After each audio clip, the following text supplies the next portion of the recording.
Жей тамамланып келе театрларда яңа сезон башлана. Тинчурин театрында яңа сезонда нинди премьералар көтелә. Койсы спектакльдә 30 артистның катнашуы көтелә. Бу хакта Татарстанның атказанган артисты Гүзәл Гайнуллина сөйләр, әңгәмәне Алия Галиуллина алып бара. Hayırlı gün Güzel Hanım, isənmisiniz? İsənmisiniz. Менә инде театрлар яңа сезонын башлап җибәрәди без кыш җиткәчтән, ләкин ул хәзер башлап җибәрәди дә дөрес түгелдер. Сез җәй буенда эшләдегез буга инде. Бу сезонда нәрсәләр көтелә, сөйләп китегез әле. Хәерле иртәләр, кадерле тамашачылар, театр яратучы, хөрмәтле дуслар. Рәсми рәвештә театрыбыз 15 сентябрь көнне ачылачак. Гәрчә инде без айдан артык хәзер спектакльләребезне уйнап киләбез тамашачыларга. Быел җәй ялларда кыска булды, чөнки шаралар үткәрелә Казанда, бик күп өлкәләрдән бит инде тамашачылар килә. Шуңа театр гөрләп торсын, халык йөрсен дип, менә халыкны, Казан кунакларын шулай көңелле яллар үтсен өчен, каршы алыр өчен без инде июльнең азагыннан ук чыктык, эшлибез, гөрләп, спектакльләребез бара, килегез. Аннан соң әле сез яңа премьераларда әзерлибез дип ишеткән идем. Алар турында да сөйләп китек инде. Аллага шөкер, театрыбызда яңа премьералар чыга, гөрләп, яшьләргә таягның авыр башы төшә. Аларга эш күп. 2 премьера әзерләнә. Аның берсе Фәтхи Бурнашның Тахир Зөһрә әсәре «Мәхәббәт». Күпләр өчен таныш әсәр. Күпләр өчен таныш әсәр, әмма ул яңачарак. Икенче төрлерәк аның режиссеры да безнең театрыбызның артисты, Татарстанның атказанган артисты Зөлфәт. Зөлфәт безнең инде Мәскәүдә режиссерлар курслары бетереп, югары белемле. Шуңа менә аңа тапшырдылар шушы әсәрне куярга. Бик матур килеп чыгарга тиеш. Алла боерса 5 сентябрь көнне аның премьерасы булачак. Һәм икенче тамашабыз, ул икенче премьера. Ансы да бик шундый глобаль дип әйтерим, чөнки 30дан артык артист катнаша ул премьерада. Бер спектакльдә. Менә мин үзем аеруча яратам инде театрда шулай гөрләп, бөтенебез җыелып, менә шулай мәш килеп эшләүне. Илгиз Зәйниның әсәре.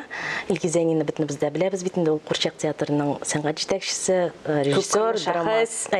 режиссер, драматург, үзе язган әсәр. Бу әсәр, беләсезме, ул авылның рухын, авыл тормышы, менә безнең әби бабаларыбызның тормышын күрсәткән бер әсәр ул. Бик ничек дип әйтим мин аны, бик дулкынландыргыч. Без аны укганда да җылап укыдык инде үзебездә. Һәм шул ук вакытта бик көлкеле дә, күмәк сәхнәләр, үзебезнең татар халкының аулагы күренеше, әмма бит инде күбрәк теге сүнгән йолдызлар, башмагым шул вакытлар. Бу менә 50-60 еллардагы тормыш, Илгиз Зәйнинең үзенең әбисе кичергән язмышы. Менә шушындагы авыл кешеләре, үзенең туганнары. Һәм ул әсәрне укганда чыннан да менә һәркемнең авылында була торган, син персонажны да таныйсың, типажны да таныйсың. Менә шушындый премьера әзерлибез. Анысы инде сезон ачып җибәргәч 15 сентябрьдән соң чыгачак. 18-19 сентябрь көннәрендә ул премьера безнең булачак, Алла буерса. Һәм 15 сентябрьдә инде әйтеп узганымча рәсми рәвештә без ничек ачып китәбез сезонны. Ул да булса сәгать иртәнге 10-да ел сайын без барабыз Кәрим Тинчурин җирләнгән зиратка. Кәрим Тинчуринның аның гәүдәсе битен табылмаган, ул репрессияларында менә шушы зиратта, зур мемориалда җирләнгән, һәм ул зиратта аның каберен әле күптән түгел генә таптылар, менә берничә дистә ел гына элек. Сезон ачылган көнне нинди спектакль белән сезон ачыла? Сезонны без Җилкәнсезләр, менә Кәрим Тинчуринның Җилкәнсезләре белән ачып җибәрәбез. Бу да инде бер символик мәгънәгә ия булган шундый бер дата. Аннан соң без беләбез инде театрлар өчен республика күләме, гомумән Россия күләмендә дә төрле фестивальләр, бәйгеләр оештырыла. Һәм Тинчурин театры мондый бәйгеләрдә актив катнашканын беләбез. Бу елга әлеге юнәлештә планнарыгыз нинди?